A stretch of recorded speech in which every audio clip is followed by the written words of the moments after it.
சட்டத்திட்டங்கள் சட்டத்திட்டங்கள் என்பது மனிதனை கட்டுப்படுத்தக்கூடிய ஒரு கருவியாகும்.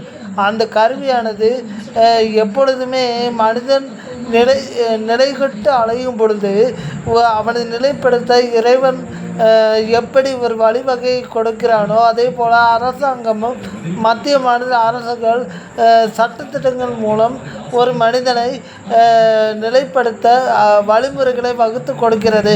இதற்கு முன்னோடியாக அமைந்தவர் அண்ணல் அம்பேத்கர். அவர் ஒரு தாழ்த்தப்பட்ட சமூகத்தைச் சேர்ந்தவர்.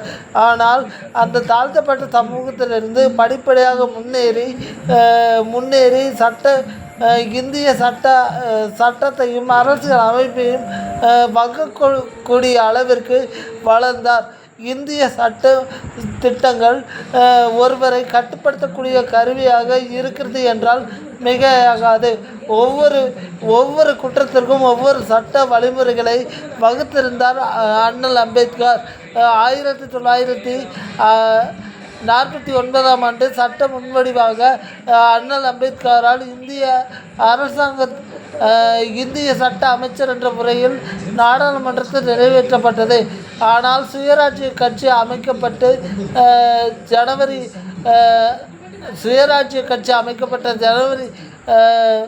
ஜனவரி 26ஆம் தேதி இந்திய குடியரசு தினமாக கொண்டாடப்படும் என்ற அரசாணையின்படி 1950ஆம் ஆண்டு ஜனவரி 26 முதல் இந்திய குடியரசு தினமாக ஜனவரி 26ஆம் தேதி ஒவ்வொரு ஆண்டும் கொண்டாடப்படுகிறது.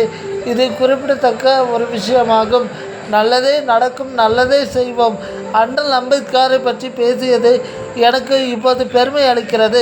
அண்ணல் அம்பேத்கர் தாழ்த்தப்பட்ட சமூகத்தைச் சேர்ந்தவராக இருந்தாலும் செல்வந்த குடும்பத்தில் பிறந்து சட்டப்படிப்பு பொருளாதாரம் போன்றவற்றில் பட்டம் பெற்றவர். மனிதன் எப்படி வாழ வேண்டும் என்ற பக்குவத்தை ஏற்படுத்தி காட்டிய தலைவர்களில் அவரும் ஒருவர். தாழ்த்தப்பட்ட சமுதாயத்திற்கு முன்னோடியாக திகழ்ந்தவர். அவரை பற்றிய பெருமைகளை பேசிக்கொண்டே இருக்கலாம். ஆனால் எனக்கு அதிகப்படியான நேரமின்மையால் எனக்கு அவரை பற்றிய தகவல்கள் சரியாக தெரியாத காரணத்தால் அதை நான் இத்தோடு முடிக்கிறேன்.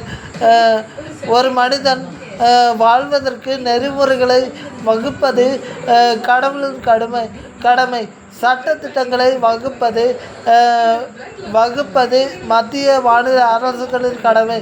அதை தமிழ்நாடு அரசும் மத்திய அரசும் திறம்பட செய்து வருவது மகிழ்ச்சி அளிக்கிறது.